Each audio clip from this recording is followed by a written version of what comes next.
Le vamos a preguntar acerca de un tema que casi nadie se atreve a señalar públicamente, relacionado con lo que sucede en distintos espacios de incidencia de la llamada sociedad civil.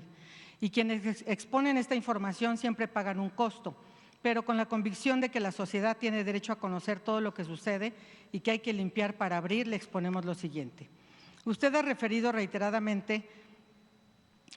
ha referido reiteradamente a los intereses que están detrás de muchos que se autodenominan defensores de derechos humanos. Sin embargo, presidente, este es un terreno ciudadano en donde ninguna autoridad se puede meter y solamente queda la opción de denunciar públicamente sus prácticas cuestionables. Sin embargo, hay otros espacios de participación aparentemente ciudadana que sí cruzan los territorios institucionales, que incluyen manejo de recursos públicos por parte de grupos de sociedad civil mediante maquinaciones que no están tan a la vista, pero que cada vez más frecuentemente son utilizados para sacar beneficios por la puerta de atrás de las instituciones públicas, y en estos espacios se urge poner orden mediante la actualización de las normas, como la Ley General de Prevención y Protección ante Agravios a Periodistas y Defensores de Derechos Humanos. Nos referimos, esta ley que está construyéndose la señaló el subsecretario Encinas hace unas reuniones aquí mismo. Nos referimos a varios de los integrantes de distintos órganos ciudadanos contemplados en leyes llamados consejos ciudadanos o consejos consultivos. Sabemos que para mantener el equilibrio democrático y la transparencia en la mayoría de los casos, sus integrantes son seleccionados por el Poder Legislativo mediante convocatoria pública y entrevistas públicas, incluso televisadas y en tiempo real. Son cargos honoríficos que no reciben sueldo ni pago en especie, aunque su naturaleza es de coordinación ciudadana. En los hechos son personas civiles que ocupan cargos mediante los que realizan funciones públicas, porque determinan el uso de recursos públicos e inciden en la vida pública de la población. Mediante sus facultades tienen acceso a información confidencial de personas e instituciones, tienen voz y voto en temas y destino de los recursos públicos, que es dinero del pueblo y que impactan en la vida de personas en particular y en la sociedad en general. Teóricamente, su función está directamente enfocada en que bajo los ojos ciudadanos las autoridades cumplan con sus obligaciones, rindan cuentas y que se construyan mejores políticas públicas, así tener instituciones fuertes que realmente sirvan. Pero paradójicamente estos órganos ciudadanos no rinden cuentas a nadie, no transparentan sus procedimientos, no informan de sus acciones, ni siquiera reportan a quienes integran y presiden los sistemas o mecanismos de los que forman parte, no informan con transparencia a la sociedad que dicen representar, aunado a que por ley cuentan con importantes facultades que sirven para construir o destruir, incluso para presionar a autoridades a cambio de privilegios.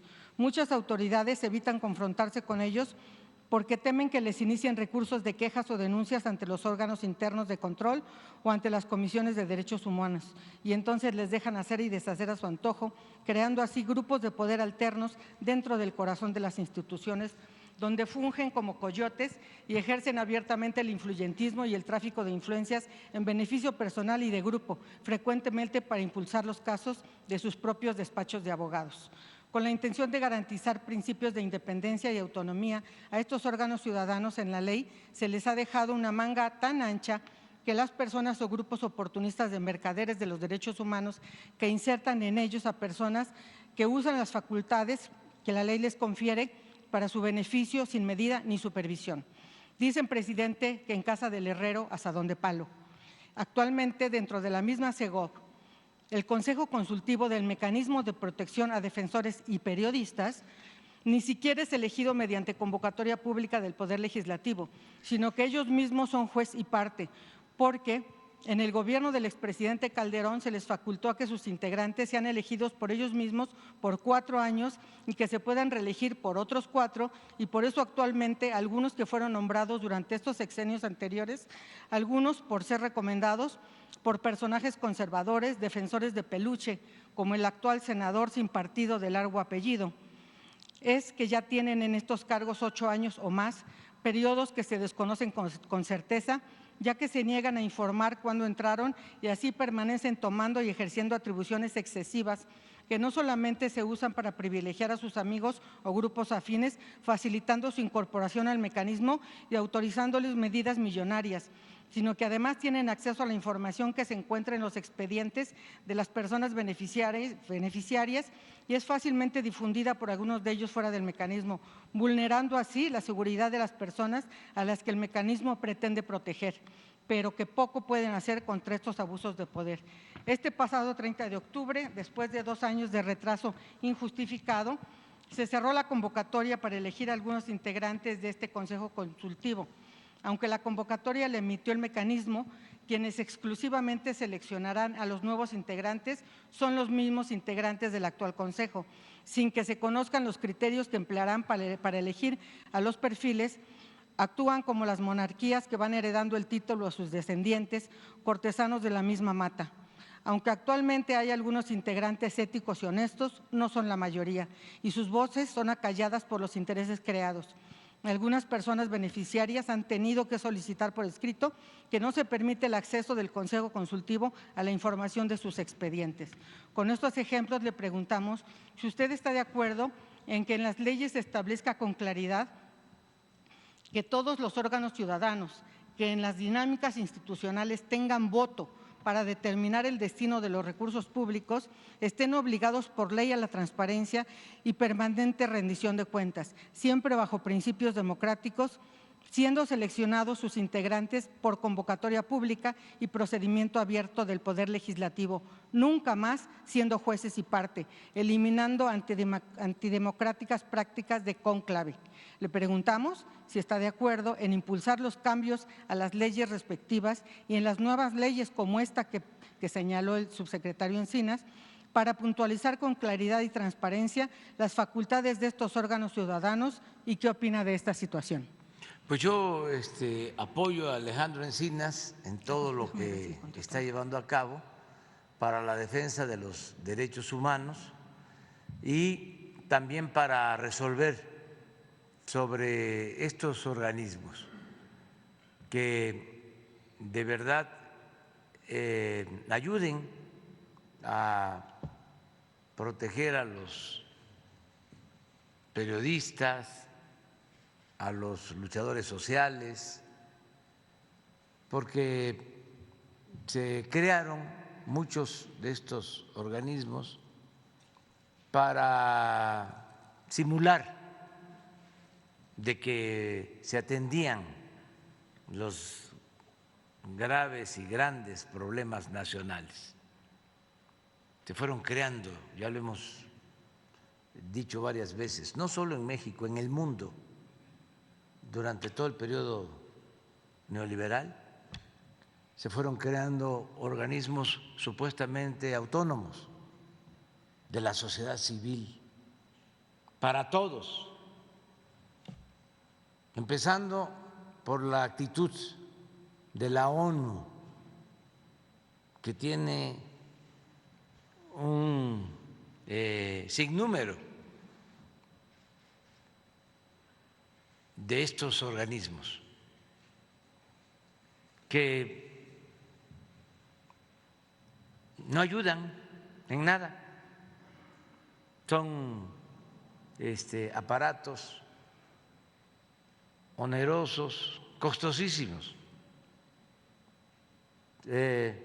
para todo, desde la defensa del medio ambiente hasta la defensa de los derechos humanos, pasando por la lucha contra el racismo, contra la discriminación, pero son aparatos burocráticos que se fueron creando con las llamadas nuevas políticas públicas. Ya lo he dicho varias veces, para que volteáramos a ver hacia eso, con todo un lenguaje, ¿no?, nuevo, poco entendible por el pueblo, y que no nos ocupáramos de lo fundamental, que no miráramos de que estaban saqueando a nuestros países en beneficio de una minoría rapaz. Y se crearon todas estas nuevas políticas públicas.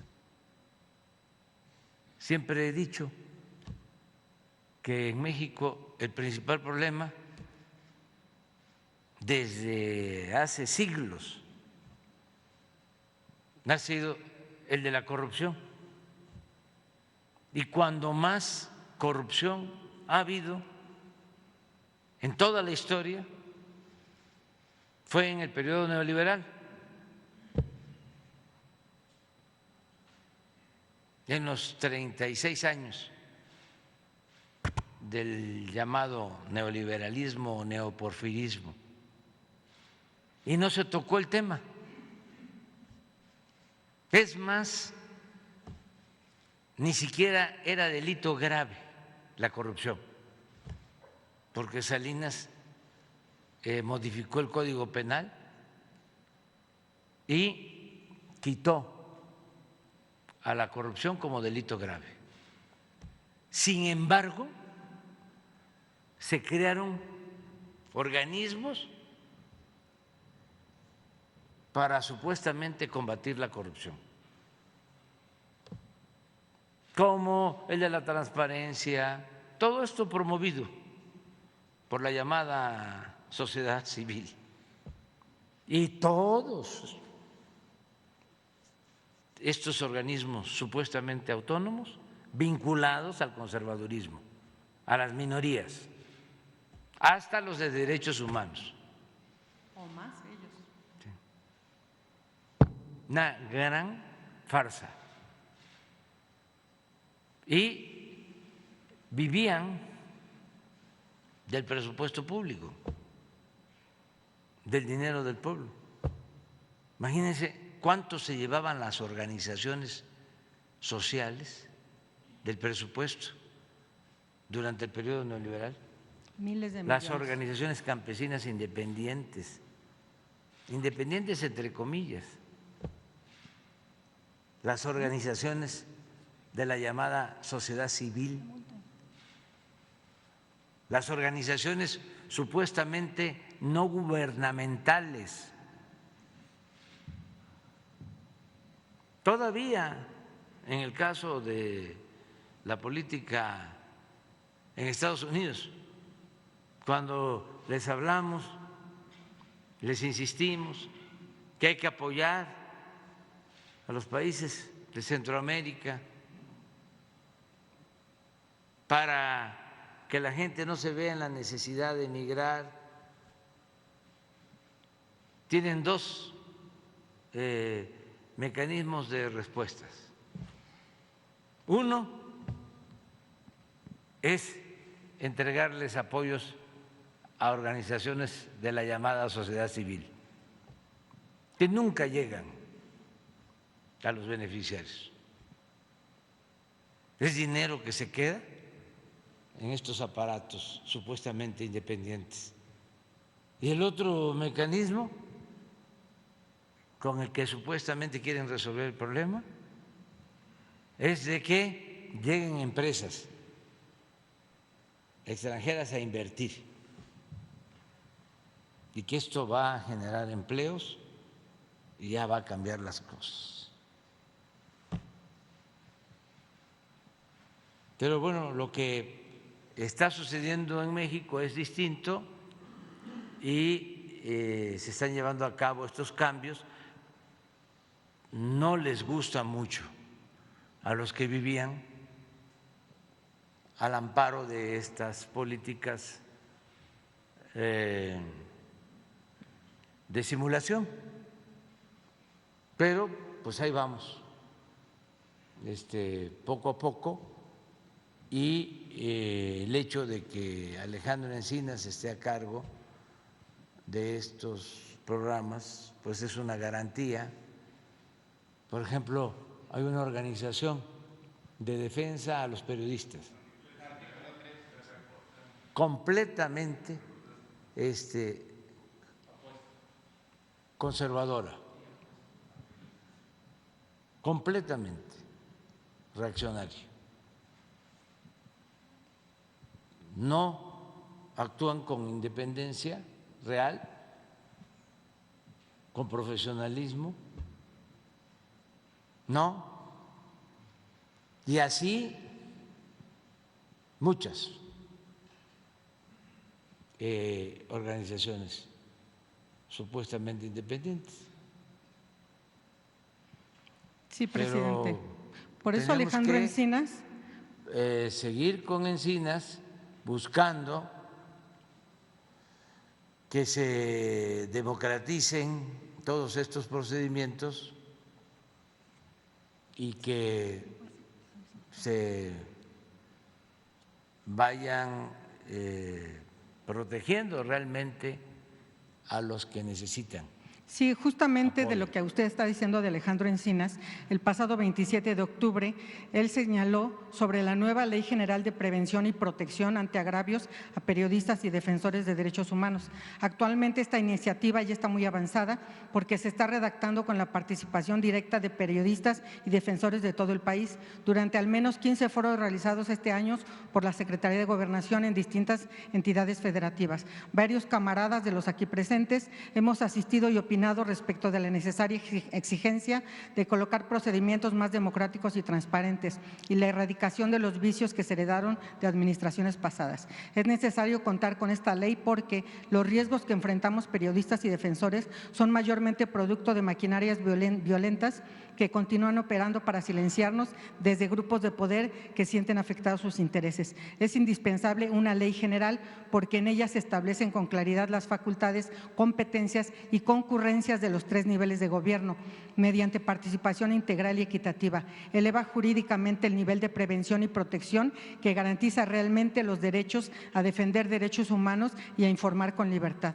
Actualmente solo contamos con una ley federal expedida por el expresidente Calderón que mediante su mecanismo de protección emite resoluciones, pero estas solo son vinculantes para las autoridades federales, no así para los estados y municipios, que es donde realmente suceden las agresiones. También por no tener una ley general se carece de un sistema nacional de prevención y protección integrado por diversas instituciones federales y locales que de existir acordarían políticas públicas en todo el territorio nacional derivadas de los acuerdos propios de un sistema nacional. Presidente, para que esta ley sea realidad se requiere dar el primer paso con el impulso de la Presidencia de la República. El subsecretario Encinas necesita directamente la ayuda así específica porque esta iniciativa está desde hace 8 meses dentro de la Comisión de Puntos Constitucionales de la Cámara de Diputados que preside el diputado Juan Ramiro Robledo Ruiz de Morena y sobre la que diputados de diversas filiaciones políticas ya se han pronunciado a favor. Si durante el siguiente periodo legislativo el diputado Robledo la sube al Pleno y se aprueba, se envía a la Cámara de Senadores y se aprueba, se lograría que se faculte al Congreso para que pueda expedir una ley general y siendo más de 20 entidades federativas de extracción morenista, se contaría en el siguiente periodo legislativo con el porcentaje necesario para aprobar la reforma constitucional, aunque seguramente las 32 entidades se pronunciarían a favor, ya que esta ley general es una herramienta que hace falta a todos los gobiernos y será de gran utilidad para México. Así, mientras inicie el siguiente periodo legislativo en abril del 23, se puede continuar con el proceso de redacción de la ley, atendiendo más opiniones de más periodistas y defensores, por lo que a mediados del 23 ya se podría presentar y publicar la nueva Ley General de Prevención y Protección ante agravios a periodistas y defensores de derechos humanos e iniciar su implementación y aplicación para generar una nueva etapa de atención con estructura nacional para cumplir con mayor eficacia la prevención y protección. ¿Usted está de acuerdo en que la Presidencia de la República impulse lo necesario para que esta nueva ley que ha propuesto en diversas ocasiones el subsecretario Encinas sea realidad durante el siguiente semestre, presidente? Yo apoyo a Alejandro Encinas. Es cuestión de que él retome este asunto y va a contar con todo nuestro apoyo, como siempre. ¿Quién sigue?